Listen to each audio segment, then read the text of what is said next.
como Fidel Castro, Hugo Chávez abría las puertas a diferentes grupos terroristas, por ejemplo, las FARC colombianas.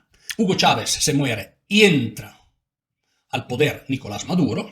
Allí asistimos a una sesión de poder de tipo de socialismo monárquico, socialismo del siglo XXI monárquico, donde el rey le entrega a su sucesor el poder.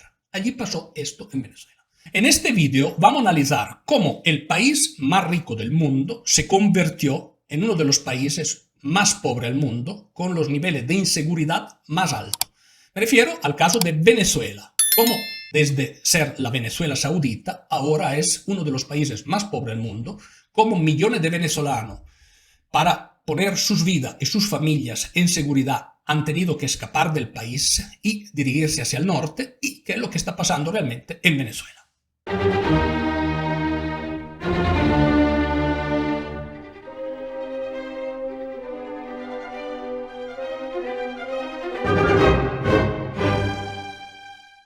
Bueno, empezamos con un poquito de historia. Venezuela es el fruto de la receta de Fidel Castro.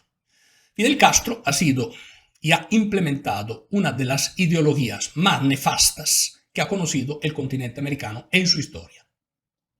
En particular, Venezuela es el ejemplo del manual o del guión con el cual se puede alcanzar el poder en un país y convertir este país en una dictadura del siglo XXI, del comunismo o socialcomunismo del siglo XXI. Es el ejemplo perfecto.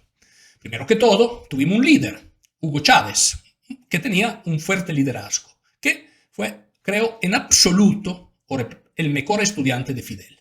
Y logró, gracias a ser tan buen estudiante, implementar la receta de Fidel perfectamente.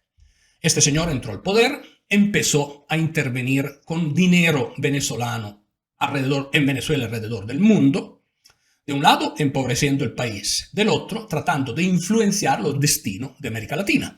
Y de hecho, después de la entrada al poder de Hugo Chávez en Venezuela, hemos visto florecer el socialismo del siglo XXI, desafortunadamente en muchos países de América Latina. Cuando Hugo Chávez se muere y entra al poder Nicolás Maduro, allí asistimos a una sesión de poder de tipo de socialismo monárquico, socialismo del siglo XXI monárquico, donde el rey le entrega a su sucesor el poder. Allí pasó esto en Venezuela. Entonces pueden entender claramente donde los ideales socialistas que habían tanto empujado Marx, Lenin, etc., terminaron vulgarizándose. ¿Por qué?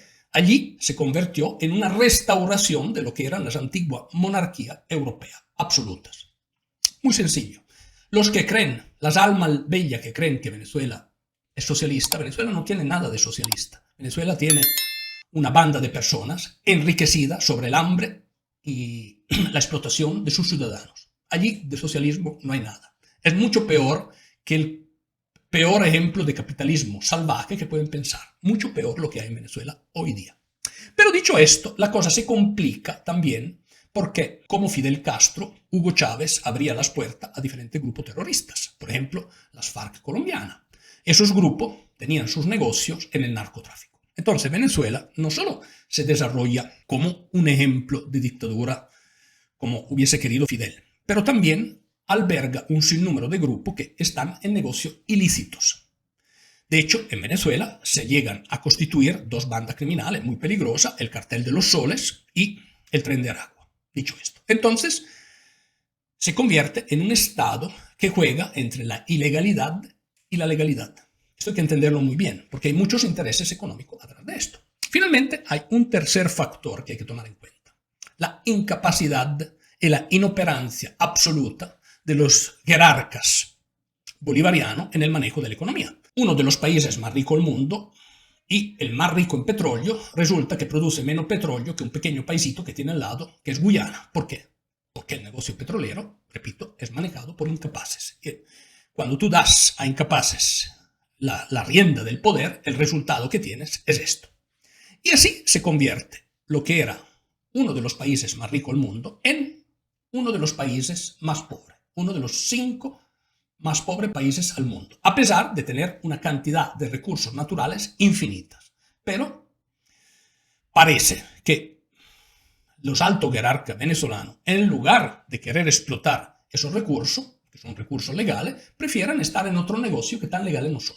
Y esta es la amarga realidad de Venezuela. Pero ¿qué opina tú al respecto? ¿Qué opina de Venezuela? ¿Tendrá un futuro o seguirá 100 años más como está? Muchas gracias, suscríbete al canal, comparte este vídeo entre tus amigos y dame tu like.